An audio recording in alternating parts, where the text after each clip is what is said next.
ಖ್ಯಾತ ಗಾಯಕಿ ಎಸ್ ಜಾನಕಿ ಇನ್ನಿಲ್ಲ. ಖ್ಯಾತ ಗಾಯಕಿ ಎಸ್ ಜಾನಕಿ ಇನ್ನಿಲ್ಲ ಅನ್ನುವಂತ ಅಪ್ಡೇಟ್ಸ್ ಈಗ ಬರ್ತಾ ಇದೆ.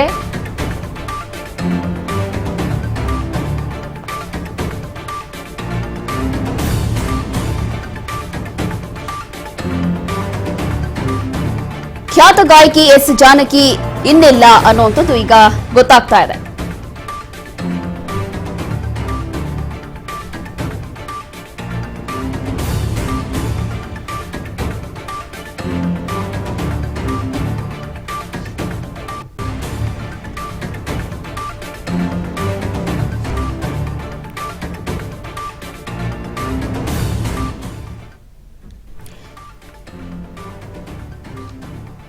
ಖ್ಯಾತ ಜಾನಕಿ ಇನ್ನಿಲ್ಲ ಅನ್ನೋಂಥದ್ದು ಈಗ ಗೊತ್ತಾಗ್ತಾ ಇದೆ.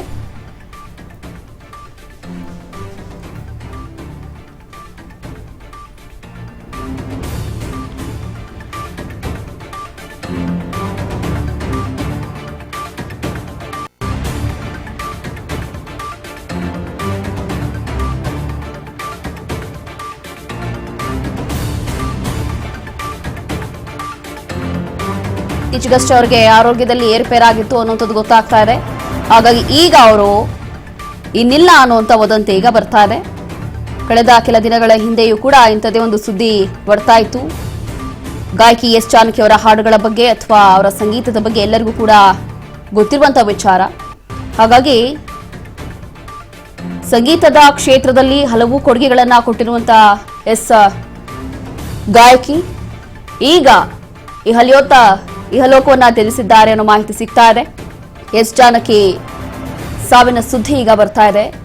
ವಯೋಸಹಜ ಕಾಯಿಲೆಯಿಂದ ಅವರು ಬಳಲ್ತಾ ಇದ್ರು. ಅವರ ಆರೋಗ್ಯದಲ್ಲಿ ಏರುಪೇರಾಗಿತ್ತು. 88 ವರ್ಷ ವಯಸ್ಸಾಗಿತ್ತು. ಇದೀಗ ಅವರು ಮೃತಪಟ್ಟಿದ್ದಾರೆ ಅನ್ನುವಂಥದ್ದು ಗೊತ್ತಾಗ್ತಾ ಇದೆ.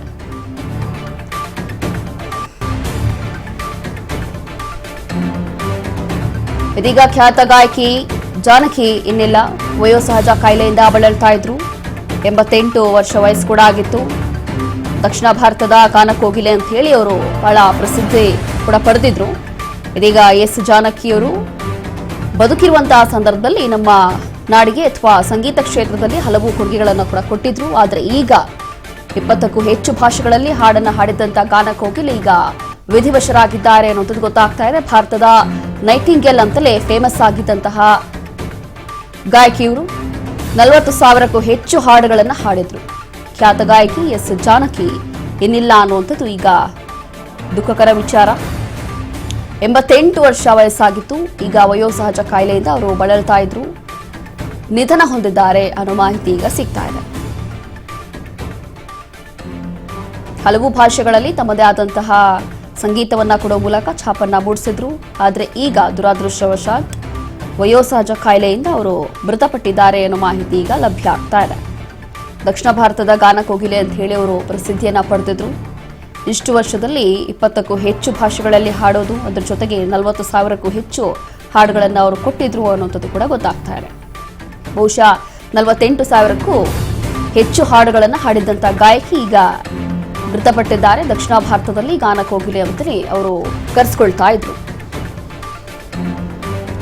ಮೈಸೂರಿನ ಅಪೋಲೋ ಆಸ್ಪತ್ರೆಯಲ್ಲಿ ಈಗ ಜಾನಕಿ ವಿಧಿವಶ ಆಗಿದ್ದಾರೆ. 70ಕ್ಕೂ ಹೆಚ್ಚು ಭಾಷೆಗಳಲ್ಲಿ ಹಾಡಿದಂತ ಗಾನಕೋಗಿಲೆ, ಭಾರತದ ನೈಟಿಂಗೇಲ್ ಅಂತಲೇ ಫೇಮಸ್ ಆಗಿದ್ದಂತ ಜಾನಕಿ 40,000ಕ್ಕೂ ಹೆಚ್ಚು ಹಾಡುಗಳನ್ನು ಕೊಟ್ಟಿದ್ರು. ಈಗ ವಿಧಿವಶರಾಗಿದ್ದಾರೆ. ಅವರ ಆರೋಗ್ಯದಲ್ಲಿ ಏರುಪೇರಾಗಿತ್ತು ಅನ್ನುವಂಥದ್ದು ಗೊತ್ತಾಗ್ತಾ ಇದೆ. ಈ ಹಿಂದೆಯೂ ಕೂಡ ಒಂದು ಸುದ್ದಿ ಬಂದಿತ್ತು ಅಂತಂದ್ರೆ ಅವರಿಗೆ ಎಲ್ಲೋ ಆರೋಗ್ಯದಲ್ಲಿ ಏರುಪೇರಾಗಿದೆ ಅಂತ ಹೇಳಿ ಅವಾಗಲೂ ಕೂಡ ಅವರು ಚಿಕಿತ್ಸೆ ಪಡೆದಿದ್ರು ಅನ್ನೋದು ಕೂಡ ಗೊತ್ತಾಗ್ತಾ ಇದೆ. ಆದ್ರೆ ಈಗ ಅವರು ವಿಧಿವಶರಾಗಿದ್ದಾರೆ ಅನ್ನೋ ಮಾಹಿತಿ ಸಿಗ್ತಾ ಇದೆ. ಹೀಗೆ ಈಗ ಎಸ್ ಜಾನಕಿ ಅವರು 40,000ಕ್ಕೂ ಹೆಚ್ಚು ಹಾಡುಗಳನ್ನ ಕೊಟ್ಟಿರುವಂತಹ ಗಾಯಕಿ, ಗಾನಕೋಗಿಲೆ ಅಂತ ಹೇಳಿ ಪ್ರಸಿದ್ಧಿನ ಪಡೆದಿದ್ರು. ದಕ್ಷಿಣ ಕನ್ನಡದಲ್ಲಿ ಬಹಳ ಫೇಮಸ್ ಆಗಿದ್ರು. ಆದ್ರೆ ಈಗ ಕಳೆದ ಕೆಲ ದಿನಗಳ ಹಿಂದೆಯೂ ಕೂಡ ದಕ್ಷಿಣ ಕನ್ನಡ ಭಾಗದಲ್ಲೂ ಕೂಡ ಅತಿ ಹೆಚ್ಚಾಗಿ ಇವರು ಪ್ರಖ್ಯಾತಿಯನ್ನ ಪಡೆದಿದ್ರು. ಆದರೆ ಈಗ ಹೃದಯಾಘಾತದಿಂದ ಅವರು ಇದೀಗ ಮೈಸೂರಿನ ಖಾಸಗಿ ಆಸ್ಪತ್ರೆಯಲ್ಲಿ ಮೃತಪಟ್ಟಿದ್ದಾರೆ ಅನ್ನೋದು ಗೊತ್ತಾಗ್ತಾ ಇದೆ. ಗಾನಕೋಗಿಲೆ ಅಂತ ಹೇಳಿ ಅವರು ಪ್ರಖ್ಯಾತಿಯನ್ನ ಪಡೆದಿದ್ರು. ಆದರೆ ಈಗ ಆದರೆ ಈಗ ಅವರು ವಿಧಿವಶರಾಗಿದ್ದಾರೆ ಅನ್ನೋಂಥದ್ದು ಗೊತ್ತಾಗ್ತಾ ಇದೆ. 88 ವರ್ಷ ಅವ್ರಿಗೆ ವಯಸ್ಸಾಗಿತ್ತು. ಈ ಹಿಂದೆಯೂ ಕೂಡ ಅವ್ರಿಗೇನೋ ಆರೋಗ್ಯದಲ್ಲಿ ಏರ್ಪೇರಾಗಿದೆ. ಅವಾಗಲೂ ಕೂಡ ಚಿಕಿತ್ಸೆನ ಪಡೆದಿದ್ರು. ಅದಾದ ನಂತರ ಈಗ ಮತ್ತೊಮ್ಮೆ ಬರ್ತಾ ಇರುವಂತಹ ಸುದ್ದಿ ಏನು ಅಂತಂದ್ರೆ ಈ ಬಾರಿ ಅವರು ವಿಧಿವಶರಾಗಿದ್ದಾರೆ ಅನ್ನೋಂಥದ್ದು ಗೊತ್ತಾಗ್ತಾ ಇದೆ. ವಯೋಸಹಜ ಕಾಯಿಲೆಯಿಂದ ಬಳಲ್ತಾ ಇದ್ರು. 88 ವರ್ಷ ವಯಸ್ಸಾಗಿತ್ತು. ಈಗ ಅವರು ವಿಧಿವಶರಾಗಿದ್ದಾರೆ. ಈಗ ಬರ್ತಾ ಇರುವಂತಹ ಅಪ್ಡೇಟ್ಸ್ ಇದು. ಮೈಸೂರಿನ ಅಪೋಲೋ ಆಸ್ಪತ್ರೆಯಲ್ಲಿ ಅವರು ವಿಧಿವಶರಾಗಿದ್ದಾರೆ. 40,000ಕ್ಕೂ ಅಧಿಕ ಹಾಡುಗಳನ್ನು ಕೊಟ್ಟು ಒಂದೊಂದು ಹಾಡು ಕೂಡ ಈಗಲೂ ಕೂಡ ಜನ ಮರೆಯೋದಿಲ್ಲ ಅಂತ ಸಂಗೀತ ಕ್ಷೇತ್ರಕ್ಕೆ ಬಹಳ ದೊಡ್ಡ ಕೊಡುಗೆಯನ್ನು ಕೊಟ್ಟಿದ್ದಂಥ ಓರ್ವ ಗಾಯಕಿ. ಆದರೆ ಈಗ ಅವರು ವಿಧಿವಶರಾಗಿರುವಂಥದ್ದು ಸುದ್ದಿ ಬರ್ತಾ ಇದೆ. ಈ ಹಿಂದೆಯೂ ಕೂಡ ಒಂದು ಸುದ್ದಿ ಇಂಥದ್ದೇ ಬಂದಿತ್ತು. ಅಂದರೆ ದಕ್ಷಿಣ ಭಾರತದ ಗಾನಕೋಗಿಲೆ ಅಂತ ಹೇಳಿ ಫೇಮಸ್ ಆಗಿರುವಂಥ ಜಾನಕಿ ನಿಧನ ಹೊಂದಿದ್ದಾರೆ. ಅವರ ಆರೋಗ್ಯದಲ್ಲಿ ಏರುಪೇರಾಗಿದೆ ಅಂತ ಹೇಳಿ. ಅದಾದರೆ ಆ ಸಂದರ್ಭದಲ್ಲಿ ಅವರು ಚಿಕಿತ್ಸೆಯನ್ನು ಪಡ್ತಾ ಇದ್ರು. ಆದರೆ ಈಗ ಗೊತ್ತಾಗ್ತಾ ಇರುವಂಥದ್ದು ಅವರು ವಿಧಿವಶರಾಗಿದ್ದಾರೆ ಅನ್ನುವಂಥದ್ದು ಮಾಹಿತಿ ಬರ್ತಾ ಇದೆ. ದಕ್ಷಿಣ ಭಾರತದ ಗಾನಕೋಗಿಲೆ ಅಂತ ಹೇಳಿ ಅವರು ಫೇಮಸ್ ಆಗಿದ್ರು. ವಯೋಸಹಜ ಕಾಯಿಲೆಯಿಂದ ಬಳಲ್ತಾ ಇದ್ರು. 40,000ಕ್ಕೂ ಅಧಿಕ ಹಾಡುಗಳು, ಅದರ ಜೊತೆಗೆ ಹಲವು ಭಾಷೆಗಳಲ್ಲಿ ಹಾಡಿರುವಂಥ ಒಂದು ಸಂಗೀತ, ಬಹಳಷ್ಟು ಕೊಡುಗೆಯನ್ನು ಕೊಟ್ಟಿರುವಂಥ ಜಾನಕಿಯವರು ಈಗ ಸಾವನ್ನಪ್ಪಿದ್ದಾರೆ. ದಕ್ಷಿಣ ಭಾರತದ ಗಾನಕೋಗಿಲೆ ಅಂತ ಹೇಳಿ ಪ್ರಸಿದ್ಧ ಆಗಿದ್ದಂಥ ಗಾಯಕಿ ಎಸ್ ಜಾನಕಿಯವರು ಬದುಕಿರುವಂಥ ಸಂದರ್ಭದಲ್ಲಿ ಗಾನ ಸರಸ್ವತಿ ಅನ್ನುವಂಥದ್ದು ಅವರಿಗೆ ಜನ ಕರಿತಾ ಇದ್ರು. ಈಗ ಎಲ್ಲರೂ ಕೂಡ ಅವರಿಗೆ ಸಂತಾಪವನ್ನು ಸೂಚಿಸ್ತಾ ಇದ್ದಾರೆ. ಎಲ್ಲರಿಗೂ ಕೂಡ ಒಂದು ರೀತಿಯಾಗಿ ಶಾಕಿಂಗ್ ವಿಚಾರ ಇದು. ಹಾಗಾಗಿ ಹಾಡುಗಳಿಂದನೇ ಈಗ ನಿವೃತ್ತಿಯನ್ನ ಹೊಂದುವುದಾಗಿ ಜಾನಕಿಯವರು ಇತ್ತೀಚೆಗಷ್ಟೇ ಘೋಷಣೆ ಕೂಡ ಮಾಡಿದ್ರು. ಅದಾದ ನಂತರ ಅವರಿಗೆ ಆರೋಗ್ಯದಲ್ಲಿ ಏರುಪೇರು ಕೂಡ ಆಗಿತ್ತು. ಹಾಗಾಗಿ ಕಳೆದ ಬಾರಿಯೂ ಕೂಡ ಅವರು ಚಿಕಿತ್ಸೆಯನ್ನ ಪಡೆದಿದ್ರು ಅನ್ನೋದು ಗೊತ್ತಾಗ್ತಾ ಇದೆ. ಹಲವು ಭಾಷೆಗಳಲ್ಲಿ ತಮ್ಮದೇ ಆದಂತಹ ರೀತಿಯಲ್ಲಿ ಹಾಡುಗಳನ್ನು ಕೊಡೋ ಮೂಲಕ ಅವರು ಛಾಪನ್ನ ಮೂಡಿಸಿದ್ರು. ಅದರಲ್ಲೂ ಕೂಡ ಹಲವು ಭಾಷೆಗಳಲ್ಲಿ ಸಂಗೀತ ಕ್ಷೇತ್ರಕ್ಕೆ ಬಹಳ ದೊಡ್ಡ ಮಟ್ಟದ ಕೊಡುಗೆಯನ್ನು ಕೊಟ್ಟಿದ್ದಂಥ ಎಸ್ ಜಾನಕಿ ಈಗ 88 ವಯಸ್ಸಿನಲ್ಲಿ ವಿಧಿವಶರಾಗಿದ್ದಾರೆ ಅನ್ನುವಂಥದ್ದು ಗೊತ್ತಾಗ್ತಾ ಇದೆ. ಕೂಡ ಹೃದಯಾಘಾತದಿಂದ ಅವರು ಸಾವನ್ನಪ್ಪಿದ್ದಾರೆ ಅನ್ನೋ ಮಾಹಿತಿ ಈಗ ಬರ್ತಾ ಇದೆ. ಮೈಸೂರಿನ ಖಾಸಗಿ ಆಸ್ಪತ್ರೆಯಲ್ಲಿ ಅವರು ವಿಧಿವಶರಾಗಿದ್ದಾರೆ. ವಯೋಸಹಜ ಕಾಯಿಲೆಯಿಂದ ಬಳಲ್ತಾ ಇದ್ರು. ಈ ಹಿಂದೆಯೇ ಅವರು ಸಂಗೀತ ಕ್ಷೇತ್ರಕ್ಕೆ ವಿದಾಯ ಕೂಡ ಹೇಳಿದ್ರು. ಅಂತಂದ್ರೆ ವಯಸ್ಸಾಗಿತ್ತು, ಹಾಗಾಗಿ ಅವರು ರಿಟೈರ್ಮೆಂಟ್ ತಗೊಂಡಿದ್ರು. ಅದಾದ ನಂತರ ಈಗ ಕಳೆದ ಕೆಲ ದಿನಗಳ ಹಿಂದೆಯೂ ಕೂಡ ಅವರಿಗೆ ಎಲ್ಲೋ ಆರೋಗ್ಯದಲ್ಲಿ ಬಹಳಷ್ಟು ಏರ್ಪೇರಾಗ್ತಾ ಇದೆ ಅಂತ ಹೇಳಿ ಚಿಕಿತ್ಸೆ ಕೂಡ ಪಡಿತಾ ಇದ್ರಂತೆ. ಅದಾದ ನಂತರ ಮತ್ತೊಮ್ಮೆ ಈ ರೀತಿಯಾಗಿ ಹೃದಯಾಘಾತ ಆಗಿ ಅವರು ವಿಧಿವಶರಾಗಿದ್ದಾರೆ ಅನ್ನೋದು ಗೊತ್ತಾಗ್ತಾ ಇದೆ. 88 ವರ್ಷ ವಯಸ್ಸಾಗಿತ್ತು. ಈಗ ದಕ್ಷಿಣ ಭಾರತದ ಗಾನಕೋಗಿಲೆ ಅಂತ ಹೇಳಿ ಖ್ಯಾತಿಯನ್ನ ಪಡೆದಿದ್ದಂತಹ ಓರ್ವ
ಇದೀಗ ಸಂಗೀತ ನಿರ್ದೇಶಕರು ವಿ ಸಮರ್ಥ್ ಇದೀಗ ನಮ್ಮ ಫೋನೋ ಸಂಪರ್ಕದಲ್ಲಿ ಜಾಯ್ನ್ ಆಗ್ತಿದ್ದಾರೆ. ಸರ್ ನಮಸ್ತೆ.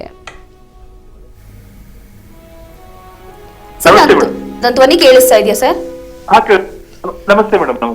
ಹಾ ಸರ್, ಈಗ ಎಸ್ ಜಾನಕಿ ಅವರ ಈ ಒಂದು ಸುದ್ದಿ ಕೇಳಿ ಎಲ್ಲರಿಗೂ ಕೂಡ ಒಂದು ರೀತಿಯಾಗಿ ಶಾಕ್ ಆಗ್ತಾ ಇದೆ. ಬೇಸರದ ಸಂಗತಿ ಹೌದು. ಏನಾಗಿತ್ತು ಅವ್ರಿಗೆ, ಹೇಗಾಗಿತ್ತು ಅಂತ? ಅದೇ ಸುಮಾರು ದಿವಸದಿಂದ ಅವ್ರಿಗೆ ಆರೋಗ್ಯ ಸರಿ ಇರ್ಲಿಲ್ಲ ಅಂತ ಅಡ್ಮಿಟ್ ಆಗಿದ್ರು ಅಂತ ಕೇಳ್ಪಟ್ಟಿದ್ದೆ ನಾನು ಹ್ಮ್ ಹ್ಮ್ ಒಂದು ವಾರದಿಂದ ಏನೋ. ಹ್ಮ್ ಬಟ್ ನಾವು ಇವಾಗ ಮೊನ್ನೆನೆ ಮಾತಾಡ್ತಿದ್ದೇವೆ ಕಲ್ಯಾಣ್ ಸರ್ ನಾನು ಒಂದ್ಸರಿ ಮೀಟ್ ಮಾಡೋಕೆ ಅಮ್ಮನಿಗೆ ಒಂದ್ಸರಿ ಹೋಗಿ ನನ್ನ ಲೈಫಲ್ಲಿ ಮೀಟೇ ಮಾಡಿಲ್ಲ ಅವ್ರನ್ನಂತ. ತುಂಬಾ ದುಃಖದ ವಿಷಯ ಮೇಡಮ್ ಇದು. ಹ್ಮ್ ಹ್ಮ್ ಹ್ಮ್ ಏನ್ ಹೇಳಕ್ ಇಷ್ಟಪಡ್ತೀರಾ ಸರ್ ಇಂಥ ಟೈಮಲ್ಲಿ? ನನಗೆ ಲತಾಜಿ ಆಶಾಜಿ ಲೆವೆಲ್ಗೆ ನಾ ಅವ್ರನ್ನ ಕಂಡಿದ್ದೆ ಮೇಡಮ್. ಹ್ಮ್ ನಾನು ಇವತ್ತು ನಾನು ಸೌತ್ ಇಂಡಿಯಾದ ಲತಾಜಿ ಆಶಾಜಿ ಇಬ್ರು ಸಿಂಗರ್ಸ್ ಗಳು ಸೌತ್ ಇಂಡಿಯಾದಲ್ಲಿ ಜಾನಕಿ ಅಮ್ಮ ನನ್ನ ಮೋಸ್ಟ್ ಫೇವ್ರೇಟ್. ನಾನು 1ರಿಂದ 8 ತನಕ ಜಾನಕಿ ಅಮ್ಮ ನಂಬರ್ ಕೊಟ್ರೆ ಇನ್ನು ಮಿಕ್ಕಿದವ್ರಿಗೆ ಆ ನಂತರ ನಂಬರ್ ಕೊಡೋದು ನಾನು. ಆ ಮಟ್ಟಕ್ಕೆ ನಾನು ದೊಡ್ಡ ಫ್ಯಾನ್ ಅವ್ರದ್ದು. ತುಂಬಾ ದುಃಖದ ವಿಷಯ. ಮೊನ್ನೆ ನೋಡಿ ಆಶಾಜಿ ತೀರೋಗಿ ಇನ್ನೂ 1 ವರ್ಷ ಕಳೆದಿಲ್ಲ, ಅದರಲ್ಲಿ ಇವ್ರು ಬೇರೆ ಹೋಗ್ಬಿಟ್ರು. ತುಂಬಾ ನಾವೆಲ್ಲ ಪಿಲ್ಲರ್ಗಳೆಲ್ಲ ಬಿದ್ದೋಗುದು ಅನಿಸ್ತದೆ. ಕನ್ನಡ ಇಂಡಿಯನ್ ಸಿನಿಮಾ ಸಂಗೀತದ ದೊಡ್ಡ ದೊಡ್ಡ ಪಿಲ್ಲರ್ಗಳೆಲ್ಲ ಇವಾಗ ಹೋಗ್ಬಿಟ್ವು. ಹೇಗೆ ರೀಸೆಂಟ್ ಆಗಿ ಯಾವಾಗ ಅವ್ರನ್ನ ಭೇಟಿ ಮಾಡಿದ್ರಿ? ಯಾವಾಗ ಅವ್ರ ಜೊತೆ ಮಾತಾಡಿದ್ರಿ? ಇಲ್ಲ, ನಾನು ಭೇಟಿ ಮಾಡಕ್ಕೆ ಆಗಿಲ್ಲ ಮೇಡಮ್. ನಾನು ಅವ್ರಿಗೆ ಮೀಟೇ ಮಾಡಿಲ್ಲ. ನಾನು ಒಂದ್ಸರಿನೂ ಮೀಟ್ ಮಾಡಿಲ್ಲ. ಅದೇ ನೋವಿತ್ತು ನನಗೆ. ಇವತ್ತಂತೂ ತುಂಬಾ ನೋವಾಗ್ತದೆ. ನಾನು ರೀಸೆಂಟ್ ಆಗಿ ಒಂದ್ ತಿಂಗಳು ಮುಂಚೆ, 15 ಡೇಸ್ 20 ಡೇಸ್ ಮುಂಚೆ ಕಲ್ಯಾಣ್ ಸರ್ ಹತ್ರ ಮಾತಾಡ್ತದೆ ಒಂದ್ಸರಿ ಹೋಗ್ಬೇಕು ಸರ್ ಮೀಟ್ ಮಾಡೋಕೆ ಅವ್ರನ್ನ ಅಂತ. ಅದು ಕೊನೆಗೂ ಅದು ಸಾಧ್ಯ ಆಗ್ಲಿಲ್ಲ. ನಿಜವಾಗೂ ಒಂದ್ ದೊಡ್ಡ ಅಧ್ಯಾಯ ಕೊನೆಗೊಂಡಿತು ಮೇಡಮ್ ಕನ್ನಡ ದಕ್ಷಿಣ ಭಾರತನೇ ಅಲ್ಲ, ಹಿಂದಿಯಲ್ಲೂ ಕೂಡ ಸಿಕ್ಕಾಪಟ್ಟೆ ಹಿಟ್ ಹಾಡುಗಳು ಹಾಡಿದ್ದಾರೆ. ದಕ್ಷಿಣ ಭಾರತದಿಂದ ಎಲ್ಲಕ್ಕಿಂತ ಜಾಸ್ತಿ ಫಿಮೇಲ್ ಸಿಂಗರ್ ಆಗಿ ಹಾಡಿದ್ದು ಜಾನಕಿ ಅಮ್ಮ ಅವರೇ ಹಿಂದಿಯಲ್ಲಿ. ಅವ್ರು ಎಲ್ಲ ಭಾಷೆಗಳಲ್ಲಿ ಅಷ್ಟೇ ಅದ್ಭುತವಾಗಿ ಹಾಡಿದ್ದಾರೆ. ಅವ್ರು ಹಾಡಿದ್ದು ಹಿಂದಿಯಲ್ಲಿ ಎಷ್ಟು ಹೇಳಿದ್ರೆ 90% ಹಾಡುಗಳು ಇಟ್ಟಿದೆ ಅವ್ರು ಹಿಂದಿಯಲ್ಲಿ ಕೂಡ ಹಾಡಿದ್ದು 90%. ನಮ್ ಕನ್ನಡದಲ್ಲಂತೂ ಕೇಳೇಬೇಡಿ ಅವ್ರದ್ದು ಅದ್ಭುತ ಹಾಡುಗಳು ಹಾಡಿದ್ದಾರೆ. ಇನ್ನು ಸಂಗೀತ ಕ್ಷೇತ್ರಕ್ಕೆ ಇದು ಎಷ್ಟು ದುಃಖ ತರಿಸಬಹುದು ಅನ್ನೋಂಥದ್ದು ಸರ್? ಯಾಕಂದ್ರೆ ಸಂಗೀತ ಕ್ಷೇತ್ರಕ್ಕೆ ಅವ್ರದೇ ಆದಂತ ಕೊಡುಗೆ ಕೊಟ್ಟಿದ್ರು. ಅಯ್ಯೋ, ತುಂಬಾ ದೊಡ್ಡ ಕೊಡುಗೆ ಅದು. ಚಿಕ್ಕ ಕೊಡುಗೆ ಅಲ್ಲ, ಅದು ತುಂಬಾ ದೊಡ್ಡ ಕೊಡುಗೆ. ಅದು ಆ ಕೊಡುಗೆ ಇರ್ತಲ್ಲ ಅಂದ್ರೆ ಸಂಗೀತ ಎಷ್ಟು ಎತ್ತರಕ್ಕೆ, ನಮ್ ಸೌತ್ ಇಂಡಿಯಾದ ದಕ್ಷಿಣ ಭಾರತ ಸಂಗೀತ ಎಷ್ಟು ಎತ್ತರಕ್ಕೆ ಸಿನಿಮಾ ಸಂಗೀತ ಬೆಳೆಯಕ್ ಸಾಧ್ಯನೇ ಇರ್ಲಿಲ್ಲ. ಜಾನಕಿ ಅಮ್ಮ ಇಲ್ದೇನೆ ದಕ್ಷಿಣ ಭಾರತ ಸಂಗೀತ, ಸಿನಿಮಾ ಸಂಗೀತ ಊಹಿಸ್ಕೊಳ್ಳೋದು, ಕಲ್ಪನೆ ಮಾಡ್ಕೊಳ್ಳೋದು ಕೂಡ ಅಸಾಧ್ಯ. ತುಂಬಾ ದೊಡ್ಡ ನೋವಿನ ಸಂಗತಿ. ಇದನ್ನ ಹೊಸ ಸಿಂಗರ್ಗಳಿಗೆ ಕೂಡ, ಇವತ್ತಿನ ಜನರೇಷನ್ ಕೂಡ ನಾವು ಜಂಜಿ ಅಂತೀವಲ್ಲ, ಜಂಜಿ ಕೂಡ ಇನ್ಸ್ಪೈರ್ ಮಾಡಿದಂತ ಒಂದು ಅದ್ಭುತ ಸಿಂಗರ್ ಅವರು. ನಿಮಗೆ ತುಂಬಾ ಅಚ್ಚುಮೆಚ್ಚಾಗಿರುವಂತ ಹಾಡಂದ್ರೆ ಯಾವ್ದಿರ್ಬೋದು ಅವ್ರದ್ದು ಹಾಡಿರುವಂತದ್ರಲ್ಲಿ? ಕನ್ನಡದಲ್ಲಿ ನಂಗಂತೂ ಯಾವನು ತುಂಬಾ ಇಷ್ಟಪಡ ಸುಮಾರಿದೆ. ನಿನ್ನ ರೂಪ ಎದೆಯ ತಲಕಿ ಕಣ್ಣು ಮಿಂದಾಗ ಆ ಹಾಡಾಗ್ಲಿ, ಮತ್ತೆ ಒಮ್ಮೆ ನಿನ್ನನ್ನು ಕಣ್ತುಂಬ ಕಾಣುವ ಆಸೆಯಲ್ಲಿರುವೆ ಆ ಸಾಂಗ್ ಆಗಿರ್ಲಿ, ಅಥವಾ ಡಾಕ್ಟರ್ ರಾಜ್ಕುಮಾರ್ ಅಣ್ಣವ್ರ ಜೊತೆ ಒಂದು ಹಾಡಿದ್ದು ಜೀವ ಹೂವಾಗಿದೆ, ಅದ್ರಲ್ಲಿ ಆಲಾಪ ಅಂತೂ ಅದ್ಭುತವಾಗಿದೆ ಅವ್ರದ್ದು ಮಾಡಿರೋದು.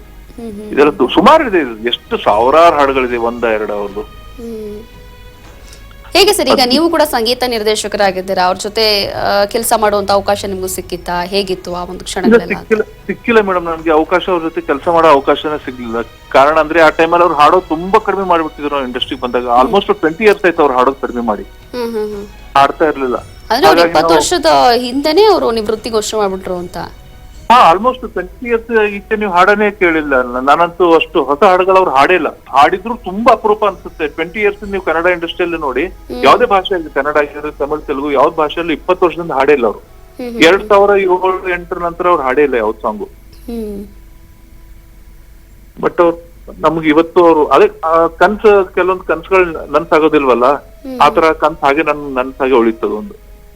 ಜಾನಕಿ ಅಮ್ಮ ಅವ್ರ ಜೊತೆ ಕೆಲಸ ಮಾಡೋದು ಬಿಡಿ, ಅವ್ರು ದರ್ಶನ ಅವ್ರ ಕಾಲ್ ಮುಟ್ಟು ನಮಸ್ಕಾರ ಮಾಡಿ ಒಂದು ಆಶೀರ್ವಾದ ತಗೊಳ್ಳೋದು ಅಂತ ಒಂದು ಆಸೆ ಕೂಡ ಈಡೇರಿಲ್ಲ. ಇನ್ನ ಯಾವೊಂದು ಗುಣ ಅವರಲ್ಲಿ ನಿಮ್ಗೆ ತುಂಬಾ ಇಷ್ಟ ಆಗಿರ್ಬೋದು ಅಂತ? ಅಂದ್ರೆ ಈಗ ನೀವು ಜೆನ್ಜಿ ಕಿಡ್ಸ್ ವಿಚಾರದಲ್ಲಿ ಹೇಳಿದ್ರಿ, ಜೆನ್ಜಿ ಕಿಡ್ಸ್ಗೂ ಕೂಡ ಇಷ್ಟ ಆಗ್ತಾರೆ ಅವರು ಅಂತ. ಸೊ ಅವರಿಗೊಂದು ಸ್ಫೂರ್ತಿ ಕೊಡೋ ಹಾಗೆ ಯಾವ್ದಿರ್ಬೋದು ಅಂತ? ದೊಡ್ಡದು ಅಂದ್ರೆ ಎಲ್ಲಕ್ಕಿಂತ ದೊಡ್ಡದು ಎಲ್ಲ ಜಗತ್ತಿಂದ ಯಾವ ಶೈಲಿಯಲ್ಲೂ ಆ ಶೈಲಿ ಕೂಡ ಜಾನಕಿ ಅಮ್ಮ ಹಾಡಕ್ ಸಾಧ್ಯ ಇಲ್ಲ ಅನ್ನೋದು ಮಾತೇ ಇಲ್ಲ. ಯಾವ ಶೈಲಿ ಬೇಕಾದ್ರೂ ಹಾಡ್ಬೋದು. ಮಗುವಿನ ವಯಸ್ಸಲ್ಲಿ ಕೂಡ ಹಾಡ್ತಿದ್ರು ಅವರು. ಸುಮಾರು ಕನ್ನಡದಲ್ಲೇ ಹಾಡಿದ್ದಾರೆ. ಚಿಕ್ಕ ಮಕ್ಕಳ ವಯಸ್ಸಲ್ಲಿ ಕೂಡ ಹಾಡಿದ್ದಾರೆ.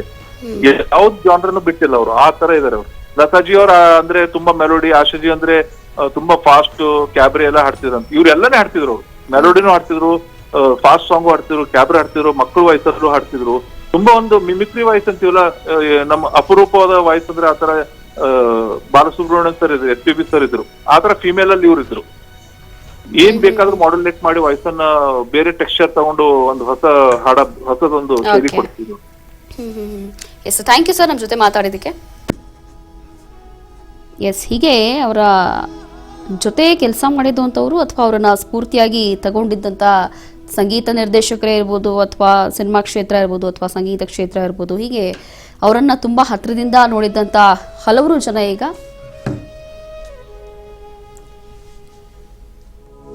ಈಗ ಅಖಿಲಾ ಪಂಜಿಮನು ಇವರು ಕೂಡ ಗಾಯಕಿಯಾಗಿದ್ದಾರೆ. ಇವರು ಕೂಡ ಈಗ ಫೋನೋ ಸಂಪರ್ಕದಲ್ಲಿ ಜಾಯ್ನ್ ಆಗ್ತಿದ್ದಾರೆ. ಮೇಡಮ್ ನಮಸ್ತೆ. ನಮಸ್ತೆ. ಕೇಳಿಸ್ತಿದ್ಯಾ ಮೇಡಮ್? ಕೇಳಿಸ್ತಾ ಇದೆ, ಹೇಳಿ. ಎಸ್ ಮೇಡಮ್, ಈಗ ಜಾನಕಿ ಅಮ್ಮ ಅವರ ಈ ಒಂದು ಸುದ್ದಿ ಕೇಳಿ ಬಹಳಷ್ಟು ನೋವಾಗ್ತಾ ಇದೆ. ಏನ್ ಹೇಳ್ತೀರಾ? ಮೊದಲನೇದಾಗಿ ನಿಮ್ಮ ರಿಯಾಕ್ಷನ್ ಏನು ಅಂತ? ಅದೇ, ನನ್ಗೂ ಇವಾಗ್ನೇ ಗೊತ್ತಾಗಿದ್ದು. ತುಂಬಾನೇ ಬೇಜಾರಾಗ್ತಾ ಇದೆ. ನನ್ನ ದುರಾದೃಷ್ಟ ಅಂತಾನೆ ಹೇಳ್ಬೋದು. ನಾನು ಒಂದ್ಸತಿನೂ ಮೀಟ್ ಮಾಡಿಲ್ಲ ಅವ್ರನ್ನ, ಬಟ್ ಅವ್ರ ಹಾಡುಗಳನ್ನ ಹಾಡ್ತಾನೆ ಇರ್ತೀವಿ, ಕೇಳ್ತಾನೆ ಇರ್ತೀವಿ. ಒಂದ್ಸರ್ತಿ ಆದ್ರೂ ಮೀಟ್ ಮಾಡ್ಬೇಕು ಅನ್ನೋದು ತುಂಬಾ ಆಸೆ ಇತ್ತು ನನಗೆ. ಅದೊಂದಾಗಿಲ್ಲ. ಆದ್ರೆ ಅವ್ರು ಯಾವತ್ತೂ ನಮ್ಗೆ ಸ್ಫೂರ್ತಿನೇ. ಅವರು ನಮ್ಗೆ ಕೊಟ್ಟಂತ ಹಾಡುಗಳಾಗಿರ್ಬೋದು, ಅಥವಾ ಅವ್ರು ಹಾಡುವಾಗ ಅಂದ್ರೆ ಒಂದ್ ಹಾಡಲ್ಲಿ ಎಷ್ಟೊಂದು ಕಲಿಯಕ್ಕಿರುತ್ತೆ. ಅವ್ರು ಒಂದ್ ಹಾಡಿದಾರೆ ಅಂತಂದ್ರೆ ಆ ಹಾಡಲ್ಲೇ ಕಲಿಯೋದು ಎಷ್ಟೊಂದಿರುತ್ತೆ. ಸೊ ಇದೆಲ್ಲ ನಮ್ಗೆ ಒಂಥರ ಸ್ಫೂರ್ತಿ. ಅವರು ನಮ್ಮನ್ನ ಯಾವತ್ತೂ ಬಿಟ್ಟು ಹೋಗಿದ್ದಾರೆ ಅಂತ ಹೇಳೋದೇ ಬೇಡ, ಯಾಕಂದ್ರೆ ಅವ್ರ ಹಾಡುಗಳು ಯಾವತ್ತೂ ನಮ್ ಜೊತೆ ಇರುತ್ತೆ. ಆತರ ನಾವು ತಿಳ್ಕೊಳ್ಳೋದೇ ಬೇಡ ಅಂತ ಅನ್ಸುತ್ತೆ. ಅವ್ರು ಹಾಡಿದಂತಹ ಒಂದು ಮೋಸ್ಟ್ ಫೇವ್ರೇಟ್ ಹಾಡು ಶಿವ ಶಿವ ಎನ್ನದ ನಾಲಿಗೆಗೆ, ಆ ಹಾಡು ನಾನು ಹಾಡಿದ್ದೆ. ಅವಾಗ ಅನ್ಕೊಳ್ತಾ ಇದ್ದ, ಜಾನಕಮ್ಮ ಹೆಂಗ್ ಹಾಡಿರ್ಬೋದು ಇದನ್ನ ಅಂತ. ತುಂಬಾ ಹಾಡುಗಳಿದೆ, ಒಂದು ಹಾಡು ಅಂತಲ್ಲ. ನಮ್ ಕನ್ನಡ ಮಾತ್ರ ಅಲ್ಲ, ಎಲ್ಲಾ ಭಾಷೆಗಳಲ್ಲೂ ಹಾಡಿದಾರಲ್ವಾ. ತುಂಬಾನೇ ಬೇಜಾರಾಗ್ತಾ ಇದೆ. ಅವ್ರು ನಮ್ ಜೊತೆನೆ ಇದ್ದಾರೆ, ಅವ್ರ ಹಾಡುಗಳಿಂದ ನಮ್ ಜೊತೆನೆ ಇದ್ದಾರೆ ಅವರು, ಅಷ್ಟೇ. ಈಗ ಬೇರೆ ಗಾಯಕರು ಕೂಡ ಈಗೇನ್ ಹೇಳ್ತಿದ್ದಾರೆ ಅಂದ್ರೆ, ಸಂಗೀತ ಕ್ಷೇತ್ರಕ್ಕೆ ಅವ್ರ ಕೊಡುಗೆ ಏನಿದೆ, ಬಹಳ ದೊಡ್ಡ ಮಟ್ಟದ ಕೊಡುಗೆ ಇರುವಂತದ್ದು. ಹಾಗಾಗಿ ಈ ವಿಚಾರದಲ್ಲಿ ಹೇಳಿದ್ರೆ ಏನ್ ಹೇಳ್ತೀರಾ ಅಂತ? ಖಂಡಿತ. ಅಂದ್ರೆ ಕೆಲವೊಂದು ನಾವು ನಮ್ಮ ಸೀನಿಯರ್ ಸಿಂಗರ್ಸ್ ಇಂದ ಅವ್ರು ಹೆಂಗೆ ರೆಕಾರ್ಡ್ ಮಾಡ್ತಾ ಇದ್ರು, ರೆಕಾರ್ಡಿಂಗ್ಸ್ ಗೆ ಹೆಂಗ್ ಬರ್ತಾ ಇದ್ರು, ಎಷ್ಟು ಪ್ರಿಪೇರ್ಡ್ ಆಗಿ ಬರ್ತಾ ಇದ್ರು, ಇದನ್ನೆಲ್ಲ ಕಥೆಗಳು ಕೇಳಿದಾಗ ನಮ್ಗೆ ಎಷ್ಟು ಮೋಟಿವೇಶನ್ ಅದರಿಂದ ಸಿಗುತ್ತೆ. ಅಂದ್ರೆ ಒಂದೇ ಒಂದು ದಿನದಲ್ಲಿ ಎಷ್ಟೋ ಭಾಷೆಗಳ ಹಾಡನ್ನು ಹಾಡಿತ್ತಿರ್ಬೋದು ಜಾನಕಮ್ಮ. ಇದೆಲ್ಲ ಒಂದ್ ಸ್ಫೂರ್ತಿ ಅಲ್ವಾ ನಮ್ಗೆ. ಒಂದು ಭಾಷೆ ಅಂತಲ್ಲ, ಆಮೇಲೆ ಒಂದೇ ಜಾನ್ರೇನೂ ಅಲ್ಲ. ಒಂದ್ಸರ್ತಿ ಸ್ಯಾಡ್ ಸಾಂಗು ಹಾಡಿರ್ಬೋದು, ಇನ್ನೊಂದು ರೆಕಾರ್ಡಿಂಗ್ ಅಲ್ಲಿ ಒಂದು ರೊಮ್ಯಾಂಟಿಕ್ ಮೆಲೋಡಿ ಸಾಂಗು ಆತರನು ಹಾಡ್ಬೋದು. ಸೊ ಹೆಂಗ್ ಸ್ವಿಚ್ ಮಾಡ್ತಾ ಇದ್ರು, ಆತರ ಏನು ಜಾನರ್ಸ್ ನ ಸ್ವಿಚ್ ಮಾಡ್ತಾರೆ, ಅಂಡ್ ಭಾಷೆಗಳು ಸ್ವಿಚ್ ಮಾಡ್ತಾರೆ. ಇನ್ಕ್ರೆಡಿಬಲ್ ಆರ್ಟಿಸ್ಟ್ ಅಲ್ವಾ. ಈಗ ಕೇವಲ ಅವಾಗಿನ ಒಂದು ಸಾಂಗ್ಸ್ ಅಲ್ಲ, ಅಥವಾ ಅವಾಗಿನ ಜನ ಕೇಳಿಸ್ತಾ ಇದ್ದಲ್ಲ, ಈಗಲೂ ಕೂಡ ಜೆನ್ಜಿ ಕಿಡ್ಸ್ಗಳು ಅಥವಾ ಇವಾಗಿನ ಜನರೇಷನ್ ಏನಿದ್ದಾರೆ, ಈಗಲೂ ಕೂಡ ಬಹಳಷ್ಟು ಅವರ ಒಂದು ಹಾಡುಗಳನ್ನು ಸ್ಫೂರ್ತಿಯಾಗಿ ತಗೊಳ್ತಾರೆ. ಸ್ಫೂರ್ತಿಯಾಗಿ ತಗೊಳ್ಬೇಕು ಅಂತಂದ್ರೆ ಏನ್ ಹೇಳ್ತೀರಾ? ಜಾಸ್ತಿ ಜಾನಕಮ್ಮ ಅವ್ರ ಹಾಡುಗಳನ್ನೇ ಹಾಡ್ತೀವಿ ಜಾಸ್ತಿ. ಈಗ ಎಷ್ಟು ಚೆನ್ನಾಗಿರೋ ಹಾಡುಗಳು ಬಂದಿದೆ, ಬಟ್ ಆದ್ರೂ ಓಲ್ಡ್ ಮೆಲೋಡಿ ಹಿಟ್ಸ್ ಇದೆಯಲ್ವಾ, ಅದು ಅದನ್ನ ರಿಪ್ಲೇಸ್ ಅಂದ್ರೆ ಅದನ್ನ ಹಾಡಬೇಕು ಅಂತಾನೆ ಅನ್ಸುತ್ತೆ ನನ್ಗೆ. ಒಂದು ಸ್ಫೂರ್ತಿಯಾಗಿ ಕೊಡೋದಾದ್ರೆ ಏನ್ ಹೇಳ್ಬೋದು ನೀವು ಇವಾಗಿನ ಜನರೇಷನ್ಗೆ ಅಂತ?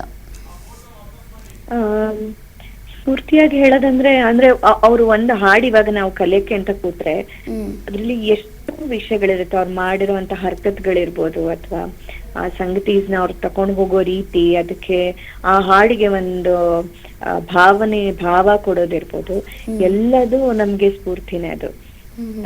ಅದಕ್ಕೆ ಬೇರೆ ಮಾತೇ ಇಲ್ಲ. ಒಂದು ಹಾಡನ್ನ ಕಲಿಯಕ್ಕೆ ಸಾಧಾರಣ ತುಂಬಾ ದಿನ ಬೇಕಾಗತ್ತೆ. ಅಂದ್ರೆ ಪಕ್ಕ ಆದ್ರೆ ಅದೇ ನೋಟೇಶನ್ಸ್ ಅಲ್ಲಿ ಕಲಿಬೇಕು, ಅದೇ ಅವ್ರು ಹೇಳ್ದಂಗೆನೆ ಫಾಲೋ ಮಾಡಕ್ಕೆ ತುಂಬಾನೇ ಕಷ್ಟ ಇದೆ ಹಾಡಕ್ಕೆ.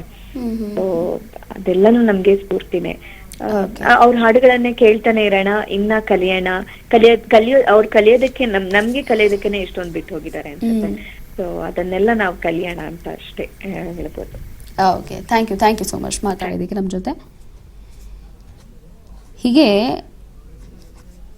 ಕೆಲವೊಂದು ಸಂಗೀತ ಅಥವಾ ಸಂಗೀತ ಕ್ಷೇತ್ರಕ್ಕೆ ಅವರ ಕೊಡುಗೆ ಏನು ಅಂತ ಗೊತ್ತಾಗ್ತಾ ಇದೆ. 60 ವರ್ಷಗಳ ಕಾಲ ಸಂಗೀತ ಉದ್ಯಮದಲ್ಲಿ ಸಕ್ರಿಯವಾಗಿದ್ರು ಜಾನಕಿ ಅಮ್ಮನಿಗೆ 4 ರಾಷ್ಟ್ರೀಯ ಚಲನಚಿತ್ರ ಪ್ರಶಸ್ತಿಗಳು ಕೂಡ ಸಿಕ್ಕಿತು. 33 ವಿವಿಧ ರಾಜ್ಯ ಚಲನಚಿತ್ರ ಪ್ರಶಸ್ತಿ ಪಡೆದಿರುವಂಥ ಎಸ್ ಜಾನಕಿ ಅಮ್ಮ ಈಗಿಲ್ಲ. ಮೈಸೂರು ವಿಶ್ವವಿದ್ಯಾಲಯದಿಂದ ಗೌರವ ಡಾಕ್ಟರೇಟ್ ಪದವಿ ಕೂಡ ಪಡೆದಿತ್ತು. ತಮಿಳುನಾಡು ರಾಜ್ಯ ಸರ್ಕಾರದಿಂದ ಕಲೈಮಾಮಣಿ ಪ್ರಶಸ್ತಿ ಅವರಿಗೆ ಲಭ್ಯ ಆಗಿತ್ತು. ಕರ್ನಾಟಕ ಸರ್ಕಾರದಿಂದ ರಾಜ್ಯೋತ್ಸವ ಪ್ರಶಸ್ತಿ ಕೂಡ ಅವರಿಗೆ ಕೊಡಲಾಗಿತ್ತು. ಭಾರತದ 3ನೇ ಅತ್ಯುನ್ನತ ನಾಗರಿಕ ಪ್ರಶಸ್ತಿ ಪದ್ಮಭೂಷಣ ಅವರಿಗೆ ಸಿಕ್ಕಿತ್ತು. ತೆಲುಗಿನ ಎಂಎಎಲ್ ಕೃಷ್ಣಗಾರುಡಿ ಚಿತ್ರಗಳಲ್ಲೂ ಕೂಡ ಅವರು ಹಾಡಿದ್ರು. 60 ವರ್ಷಗಳ ಕಾಲ ಸಂಗೀತ ಉದ್ಯಮದಲ್ಲಿ ಅವರು ಸಕ್ರಿಯರಾಗಿದ್ರು ಅಂತ ಗೊತ್ತಾಗ್ತಾ ಇದೆ. ಜಾನಕಿ ಅಮ್ಮನಿಗೆ 4 ರಾಷ್ಟ್ರೀಯ ಚಲನಚಿತ್ರ ಪ್ರಶಸ್ತಿಗಳನ್ನು ಪಡೆದಿದ್ರು. 33 ವಿವಿಧ ರಾಜ್ಯ ಚಲನಚಿತ್ರ ಪ್ರಶಸ್ತಿ ಪಡೆದಿರುವಂಥದ್ದು ಎಸ್ ಜಾನಕಿ ಅಮ್ಮ. ಈಗ ಮೈಸೂರು ವಿಶ್ವವಿದ್ಯಾಲಯದಿಂದಲೂ ಕೂಡ ಅವರಿಗೆ ಗೌರವ ಡಾಕ್ಟರೇಟ್ ಪದವಿ ಸಿಕ್ಕಿತ್ತು. ತಮಿಳುನಾಡು ರಾಜ್ಯ ಸರ್ಕಾರದಲ್ಲೂ ಕೂಡ ಅವರಿಗೆ ಪ್ರಶಸ್ತಿ ಪ್ರದಾನ ಮಾಡಲಾಗಿತ್ತು. ಹೀಗೆ ಅತಿ ಹೆಚ್ಚಾಗಿ ಪ್ರಶಸ್ತಿಗಳನ್ನು ಪಡೆದು ತಮ್ಮದೇ ಆದಂಥ ಒಂದು ಛಾಪನ್ನು ಮೂಡಿಸಿದ್ರು. ಸಂಗೀತ ಕ್ಷೇತ್ರದಲ್ಲಿ ತಮ್ಮದೇ ಆದಂಥ ರೀತಿಯಲ್ಲಿ ಹೆಸರನ್ನು ಮಾಡಿದ್ರು. ಜಾನಕಿ ಅಮ್ಮನಿಗೆ 4 ರಾಷ್ಟ್ರೀಯ ಚಲನಚಿತ್ರ ಪ್ರಶಸ್ತಿಗಳು ಕೂಡ ಸಿಕ್ಕಿತ್ತು. 33 ವಿವಿಧ ರಾಜ್ಯ ಚಲನಚಿತ್ರ ಪ್ರಶಸ್ತಿಗಳನ್ನು ಪಡೆದಿದ್ರು. ಅದರ ಜೊತೆಗೆ ಮೈಸೂರು ವಿಶ್ವವಿದ್ಯಾಲಯದಿಂದ ಗೌರವ ಡಾಕ್ಟರೇಟ್ ಕೂಡ ಅವರಿಗೆ ಸಿಕ್ಕಿತ್ತು. ಜೊತೆಗೆ ತಮಿಳುನಾಡು ರಾಜ್ಯ ಸರ್ಕಾರದಿಂದಲೂ ಕೂಡ ಕಲೈಮಾಮಣಿ ಪ್ರಶಸ್ತಿ ಕೂಡ ಅವರಿಗೆ ಲಭ್ಯ ಆಗಿತ್ತು. ಕರ್ನಾಟಕ ಸರ್ಕಾರದಿಂದ ಬಹಳ ಮುಖ್ಯವಾಗಿ ರಾಜ್ಯೋತ್ಸವ ಪ್ರಶಸ್ತಿ ಕೂಡ ಅವರ ಪಾಲಾಗಿತ್ತು. ಭಾರತದ 3ನೇ ಅತ್ಯುನ್ನತ ನಾಗರಿಕ ಪ್ರಶಸ್ತಿ ಪದ್ಮಭೂಷಣ ಅವರಿಗೆ ಸಿಕ್ಕಿತ್ತು. ಹೀಗೆ ಅತಿ ಹೆಚ್ಚಾಗಿ ಪ್ರಶಸ್ತಿಗಳನ್ನು ಪಡೆದು ಸಂಗೀತ ಕ್ಷೇತ್ರದಲ್ಲಿ ತಮ್ಮದೇ ಆದಂಥ ರೀತಿಯಲ್ಲಿ ಛಾಪನ್ನ ಮೂಡಿಸಿದಂಥ ಗಾನಕೋಗಿಲೆ ಈಗ ಉಸಿರು ನಿಲ್ಲಿಸಿದ್ದು. ಈಗ ಇಡೀ ಕ್ಷೇತ್ರಕ್ಕೆ ಒಂದು ರೀತಿಯಾಗಿ ಬೇಸರದ ವಿಚಾರ. ಹಾಗಾಗಿ ಮುಂಬರುವಂಥ ಯಾವುದೇ ಜನರೇಷನ್ ಇರಲಿ ಅಥವಾ ಯಾವುದೇ ಪೀಳಿಗೆ ಇರಲಿ, ಅವರ ಒಂದು ಕೊಡುಗೆಯನ್ನು ಅಥವಾ ಅವರ ಹಾಡುಗಳನ್ನು ಬಹಳ ಸ್ಫೂರ್ತಿಯಾಗಿ ತಗೊಳ್ಬೇಕು ಅನ್ನುವಂಥದ್ದು ಎಲ್ಲರ ಬಾಯಲ್ಲಿ ಈಗ ಬರ್ತಾ ಇದೆ. ಹೀಗೆ ಪ್ರತಿಯೊಬ್ಬರು ಕೂಡ ಈಗ ಸಂತಾಪ ಸೂಚಿಸ್ತಾ ಇದ್ದಾರೆ. ದಿಢೀರಾಗಿ ಅವರಿಗೆ ವಯೋಸಹಜ ಕಾಯಿಲೆಯಿಂದ ಅವರು ಬಳಲ್ತಾ ಇದ್ರು. ಅದರಲ್ಲೂ ಕೂಡ 88 ವರ್ಷ ವಯಸ್ಸಾಗಿದ್ದು ಹೃದಯಾಘಾತದಿಂದ ಅವರು ದಿಢೀರಾಗಿ ವಿಧಿವಶರಾಗಿದ್ದಾರೆ ಅನ್ನುವಂಥದ್ದು ಗೊತ್ತಾಗ್ತಾ ಇದೆ. ಹಲವು ದಿನಗಳಿಂದ ಅವರಿಗೆ ಆರೋಗ್ಯದಲ್ಲಿ ಏರುಪೇರಾಗಿತ್ತು. ಅದಾದ ನಂತರ ಈಗ ಮೈಸೂರಿನ ಒಂದು ಖಾಸಗಿ ಆಸ್ಪತ್ರೆಯಲ್ಲಿ ಜಾನಕಿ ವಿಧಿವಶರಾಗಿದ್ದಾರೆ ಅನ್ನುವಂಥದ್ದು ಬಂದಿರುವಂಥ ವಿಚಾರ ಏನಿದೆ ಬಹಳ ಬೇಸರದ ಸಂಗತಿ. ಹಾಗಾಗಿ ಎಲ್ಲರೂ ಕೂಡ ಈಗ ಅವ್ರು ಹಾಡಿದಂಥ ಕೆಲವೊಂದು ಹಾಡುಗಳಿರ್ಬೋದು ಅಥವಾ ಜೀವನವನ್ನು ಹೇಗೆ ಅವರು ಸಂಗೀತಕ್ಕೆ ಮೀಸಲಿಟ್ಟಿದ್ರು ಅನ್ನುವಂಥದ್ದು ಸ್ಫೂರ್ತಿಯಾಗಿ ತಗೊಳ್ತಾ ಇದ್ದಾರೆ. ಏನಾದರೂ ಒಂದು ಕಲಿಬೇಕು ಅನ್ನೋದಾದ್ರೆ ಅದನ್ನು ಎಷ್ಟು ಶ್ರದ್ಧೆಯಿಂದ ಕಲಿಬೇಕು ಅನ್ನೋದು ಕೂಡ ಹೇಳ್ತಾ ಇದ್ದಾರೆ.